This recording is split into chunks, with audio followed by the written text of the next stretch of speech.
So, Mr. Frank, I'm so happy and I'm so very, very proud that you joined my conference here. Thank you so much. Thank you. Please take the...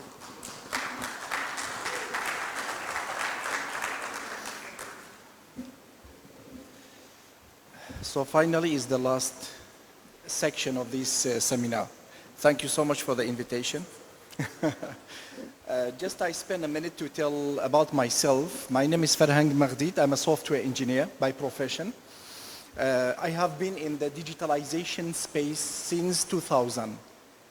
Out of Malaysia, we did a lot of digitalization projects specifically for the education industry. I was quite popular in e-learning development. I was engaged with a couple projects with the Central Bank of Malaysia. We built up a distance learning university. I was engaged with the HP in Malaysia. We did a lot of projects for the different industries, including banking sector, insurances, and as well as universities. So that's the background. 2016, I have reshifted the entire skills and the knowledge that I have it from the software development, the e-learning platform into blockchain technology and the development of the blockchain. So maybe this time I will try to be a little bit simple, because when we mention about this technology, it's a little bit difficult to digest it. But I will try to make it a bit flat, and we give some examples, some experiences. We will share that all together in this evening. So the title is quite interesting: Real-Time Application Blockchain Technology.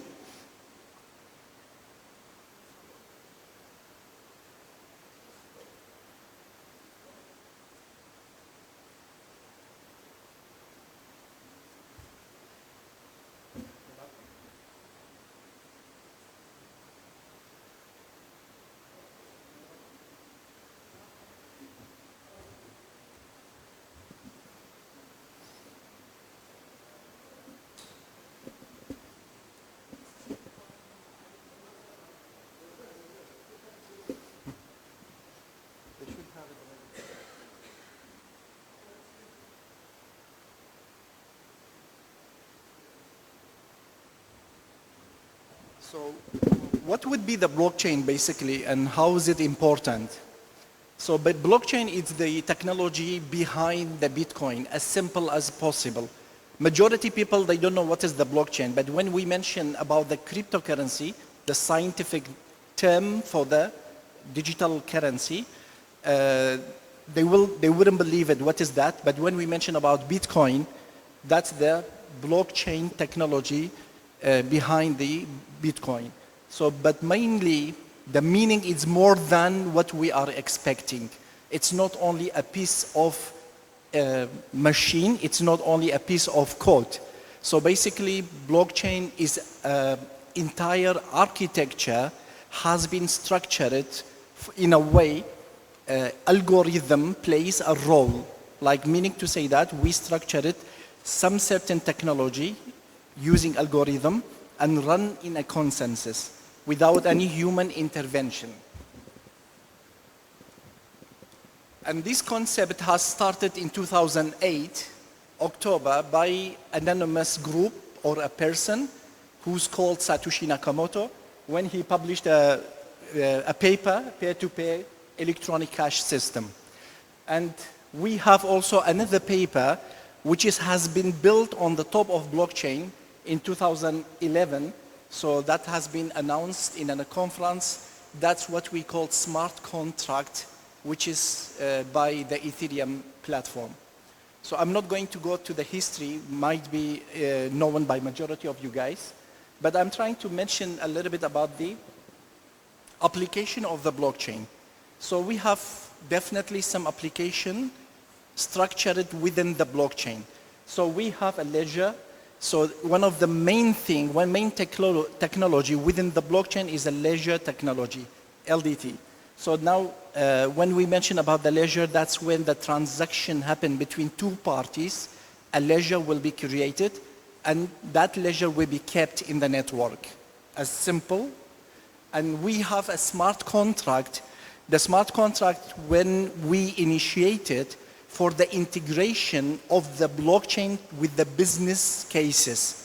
We know that majority of the industries want to use this technology. If we go back to the original paper, peer-to-peer electronic cash is not possible to use any business cases, but smart contract will help you. And later I will tell some details about the smart contract. Then we have a network token. So network token, that's where the tokenization of the asset, commodity, or a fiat in the digital form. And a lot of people skeptical about using the concept of token or crypto when it comes to the reality. So why, maybe later, when it comes to the details, we will understand why people are skeptical. There are some valid reasons. But we, as an expert developing blockchain, we cannot avoid developing crypto on top of the blockchain. We have cryptographic, one of the main components of this technology. We are relied on the cryptographic technology for the security purpose. We have consensus mechanism, one of the interesting mechanism. Basically, consensus has been there for quite some time.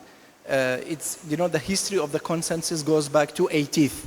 So this consensus mechanism, when has been introduced in some papers, it was really in the very traditional way to use the thinking how to solve some sorts of decision making. So what we did, we tried to electronize it. We make it a mechanism. It runs in the network. It works by itself without any human interventions. We have validator. Everyone heard about mining technology. So majority people are doing mining, but they don't know what the mining is and how these applications come and how it works within the consensus. So mining is solving consensus mechanism basically. How does the blockchain works? So when I mention about the process, I'm not trying to dive it too deep, but I just want to have some points here. So whatever application I mentioned, it helps you to do some certain processes with solving some transactions. When there will be any transaction in the network, any transaction between A to B parties, there will be some structure. Validation, first of all, they will validate the person in the network. That will be within the, using some certain algorithm. And the structuring will be keeping all the data and using some security mechanism, using algorithm. Then it comes to the verification, from the verification to the validation. So, and every single transaction within network should be validated. Then it will go to the block. So that's where the block, when we heard about the blockchain, when we create the block within the network, that's where the name starts it. After creating the block, and the mining will solve each certain block, when it is done, it will be chained, meaning to say that we will bring the blocks and put them together. So it is very simple. Each block contains 3 elements: data, hashing, and the hash of the previous hash, keeping history. Okay, so that's where the code of each block, and each block should relate to each other. So there will be any block stand alone within the network. Now there's a very interesting point. I'm not going to elaborate too technical details, but it will be quite difficult for you to digest. All these things is a programmable. So meaning to say that when we sit down, when we develop a blockchain, we are programming every single processes. And we want to make sure the communication between different levels. Just now, I mentioned about token. And this technology, token technology, is not a new technology. If you go back to history, it goes back to 1960s. The digitalization of the money. When we talk about cryptographic, it's also quite long. I mean, it's not a recent phenomenon. And when we talk about messaging communication system, like consensus mechanism, also it's an old technology. So each one of those applications has been there for quite some time. But what happened? What the Satoshi Nakamoto has done to bring a couple applications together and put it in a way, that's my definition, to put it in a sophisticated way, to give you an architecture to move the transactions or to solve transaction within a network without anyone behind the transactions or no any intermediaries. So that's what the Satoshi Nakamoto has done. So in the other way we can mention it is a decentralized platform has been built in a very sophisticated way. So that's where the point of decentralization. So majority of the arguments happening between tech and the Security Commission, central banks, when it comes to the legality, how to legalize a decentralized platform, which is quite sophisticated. And so far, until now, there is no any legal framework has been structured to regulate the technology. Let's not forget, technology. So what are the potential benefits of the blockchain? So mainly there are so many benefits. I'll try to highlight some of these. Reduce cost. So one of the things that we want to always highlight, we are reducing cost of every single processes. One of the things that I previously worked on, we did digitalizing crowdfunding for Waqf. Waqf is a financial element in the Islamic finance. So what we did when we digitalized it using blockchain, we tried to solve some issues. This is just like an example to make it easier for you to understand. So one of the things we did, we tried to reduce the cost of issuing any kind of crowdfunding process. When it comes to the traditional way, it has a huge cost and impact. Sometimes in the middle of way, after when I did quite some studies with the Waqf communities, they mentioned that because of the huge cost, we cannot run Waqf like projects. That's one of the things. The second thing, which is the enhancement of the process. Usually those processes is quite complicated because why?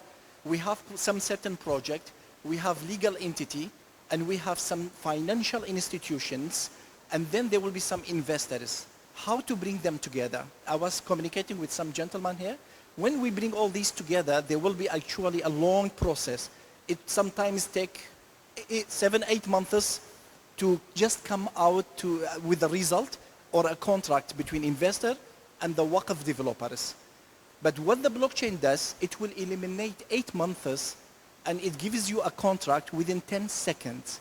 That's where when we mention about digitalization of certain financial elements, just like an example.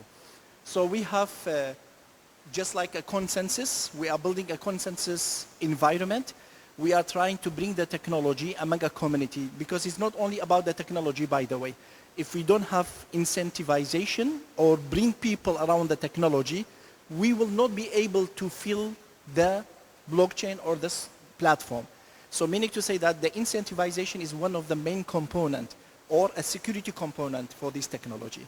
So we cannot separate them. We cannot separate them. So if anyone get into any project, for example, our gentleman, they mentioned some blockchain projects.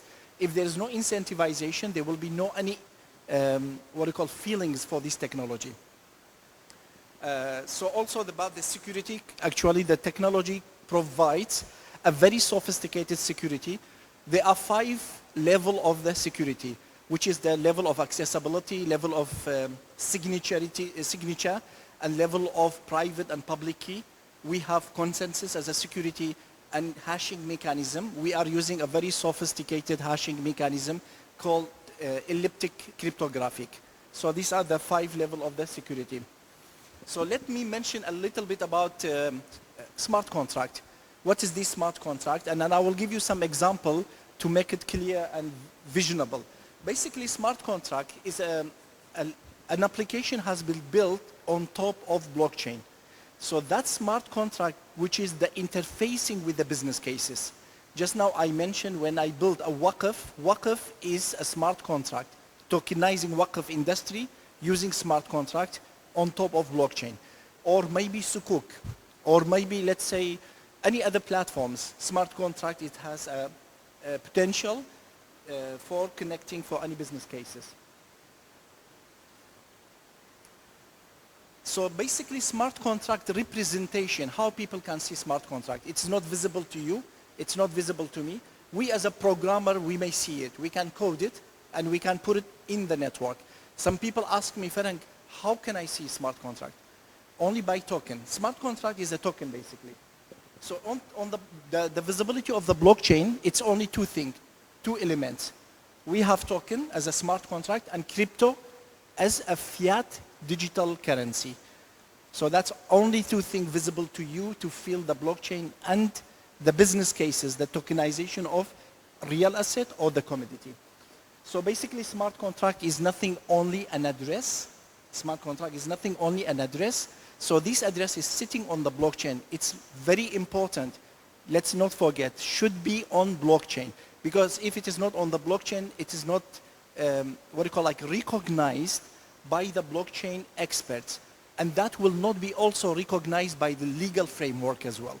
And here we will mention some certain legality, which is covering smart contract. And the smart contract is facing the third-party application.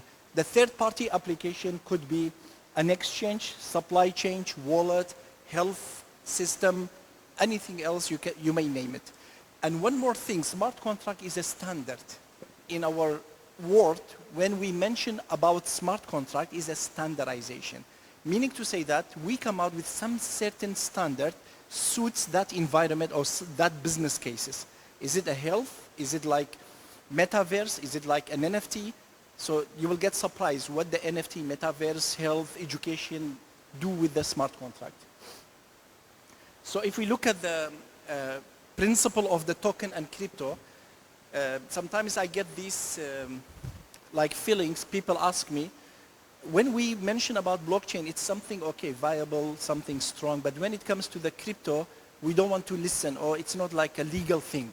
Or something for the fraudulent people, they use the term of the crypto to hijack people's money.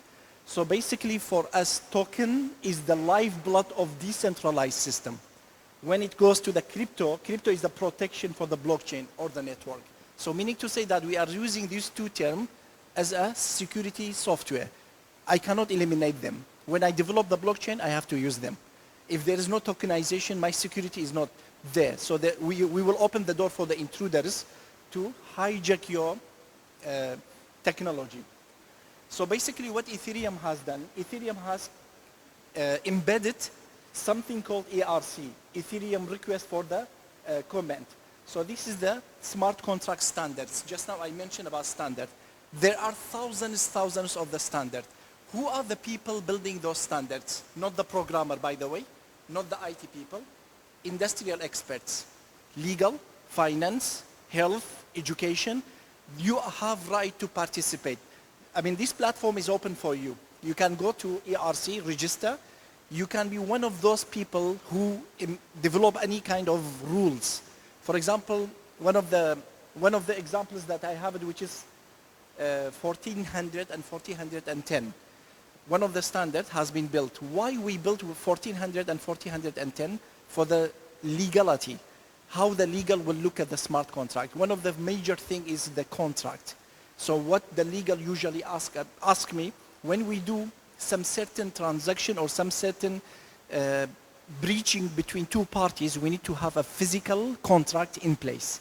So what we did in 1400, we solved that. We can upload a physical contract. So that's one of the standards to fulfill the requirement of the Security Commission and the legal frameworks. So one of the things about the standard, like I think majority of you heard about the ERC20. ERC20, it's like a standard in the network. Tokens can talk to each other. So interoperable. So it's one of the important things. We have to realize whenever we create any token or tokenize any industry, make sure you are following some certain standards. And these standards should be interoperable. Like let's say I'm in the Ethereum platform. Is my Ethereum platform interoperable with the Solana? If I follow the standard, yes. If I don't follow, it will not be communicating to each other. And how the standards are working. So this is the example just now I mentioned about the 1400. And one of the example, let me mention to you, I think majority of you heard about NFT. I think, right, NFT, everyone know. Now in United Arab Emirates, people talk about NFT. NFT is one of the standards. Imagine from all these technology, blockchain technology, we picked up only one application, which is smart contract. In this smart contract, we have so many standards. One of the standards they call 721. They call it non-fungible token. So meaning to say that anyone comes to the network, buy anything treasurable, which is a digital art, digital, let's say, actor, digital sport legend, you own it in the network. You are the only one you own that. And it's not interoperable. 721, it's not interoperable. So what is happening, after we did some research, we come out with another principle, because when we built 721, we need to have ERC20. We come out with another standard called 1511, which is also non-fungible token, but interoperable with other tokens. Okay, so we mentioned about integrated compliances, also automate reporting. One of the things that, which is very important in the smart contract, it's the automation. So meaning to say that entire process has been automated. Any reports that you're looking for, it comes to you. And also it's a prevention of any kind of fraudulers. We are trying to build the system to avoid any kind of fraudulers among the community. Basically, there are some examples. Recently in 2013, there was one of the example of the crypto. It started in United Arab Emirates in 2013. Imagine, they call it OneCoin. If we as an expert, when we look at the OneCoin, everyone knows that's not a blockchain token. But this company announced as a blockchain and cryptocurrency, and they did a huge crowdfunding. They hijacked people's money, and suddenly they disappear. But they functioned for more than 8 to 10 years. So the United Arab Emirates, they stopped them immediately. In 2013, they stopped them. They moved to Romania, the owners from Romania, and then they went after them in Romania because they took a lot of people's money. From there, they went to Hong Kong, to China, then to United States. Finally, they stopped all of those people. Why? Because they are not following exactly what we are building. So they were not blockchain, no smart contract, no token. They built a very fancy wallet, and it related to the education, multi-level marketing education, so something was quite strange, and a lot of people got burned with that one. So we have to be careful, and we have to do a lot of research and understanding.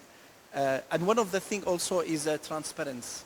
You know, this technology, we have interface. If you go to your browser, just search for Hubble scan. In any platform, they have a Hubble scan. Like, for example, Ether Hubble scan, Tron Hubble scan, Solana Hubble scan. So there will be a search engine. If you put any addresses, if my wallet address you put there, you can see every single transaction, but without my name. No one know. I mean, my name will not be visible, only the date, time, and the transactions. That's the transparency within that network.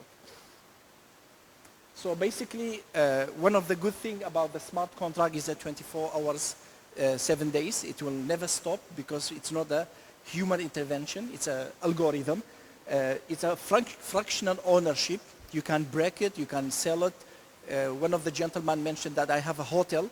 I told him you can break your hotel and announce on the network or digitalize your hotel. You can sell fraction of the hotel to run your business well. Rapid settlement, increase the liquidity within the market, and flexibility of the smart contract, which is quite flexible, integratable to different industries.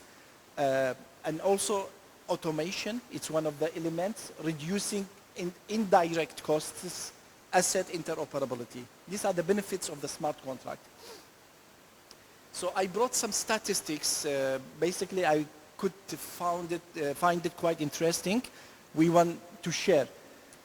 So if you look at it, that's a recent numbers, the worldwide spending on the blockchain in 2021, 6.6 billion. Imagine 6.6 billion has been spent for the blockchain developments, any kind of blockchain development. This is one of the things, I think from the statistic you can find it. And interestingly, who are the main sectors investing in the blockchain? Look at it. Did you ever imagine? So majority of the people, when they debate with me, they said, who's the people behind the blockchain projects? Majority of them, bank. If you ask the gentleman from Switzerland, they will know. And also the largest blockchain use cases, cross-border payment settlements, meaning to say that into finance. And the worldwide spending, if you look at the worldwide spending on blockchain solution 2017 and 2024, you see from the 2017, it was only 95 spending in the billions. Okay, so in 2018, it reaches 1.5 billion. In 2019, it reached to 2.7 billion.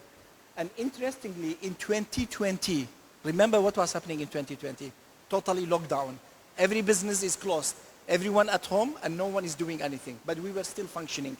Imagine 2020, 4.5 billion has been spent in the blockchain development. In 2021, it jumped to 6.6 billion. And now it's going to 19 billion in 2024. And also I had a number for the health industry spendings. It's going to be 5.6 billion by 2023. So now the health is looking for digitalizing the whole health sectors using blockchain technology. So this is also another interesting thing. You can see the Bitcoin price. The Bitcoin price, if anyone, I don't know anyone monitored the Bitcoin price when it was 2020, March 2020, the Bitcoin price was only 3,600. And in some certain level, you can see the date, in some certain level, the high it reached 66,700 plus. So that's where the Bitcoin reached. I use always this slide whenever I, throw out the history. Earlier, when we were talking about the blockchain price was about 6,000, 7,000, 8,000, and the most it reached in 2017, December was 21,000. But now it's going to 66,000 and it's going to go higher. And who are the target audience? So basically our audience is quite huge in the different industries. It could be finance. So finance is one of my targeted, or private sectors, public sectors from the different like components.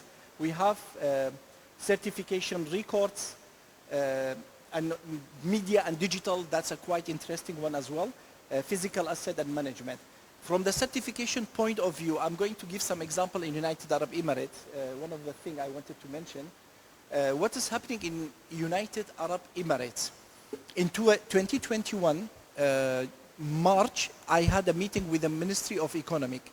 It was quite interesting. When they register company, they registered the certification using blockchain. So that's one of the case, I have seen it here. So using blockchain to register company and the issuance of the certification based on the digitalization. Why? They don't want to have a temper and also duplication. So that's one of the things I have seen it in United Arab Emirates. The second thing, if you search in last 8 months in United Arab Emirates, 1,213 companies has been registered as a blockchain company in DMCC. This is also another jump, meaning to say that now the country and the government, they re-look at the industry, crypto industry and the blockchain developments. And among those companies, they have NFT, game, exchanges, so on and so forth. And these are the different industries, basically, you can look at it. And if you classify it from different sectors of the industries, they are reshifting from whatever they are into blockchain and digitalization. This is a cryptocurrency market capitalization I just wanted to mention. So the market capitalization, it reaches the highest, it reaches 2.9 trillion. 2.9 trillion. If I go back to 2019, when I was doing this presentation, the market cap was 250 million only. 3 trillion market cap industry. And today, only today is a 2 trillion. Now it's dropped. The total cryptocurrency market capitalization, excluding Bitcoin, you can see the figure is 1.6 trillion. Because Bitcoin has the highest percentage. 68% of the entire crypto industry goes to the Bitcoin. And that's the proof of work, which is a quite proven consensus mechanism among the rest of the other mechanism. This is the cryptocurrency pair percentages for the total market capitalization, Bitcoin, you can see. And finally, we can change the world with the tools we create in it. If not, we can watch them to be used against us. So that's my statement. Thank you so much for listening.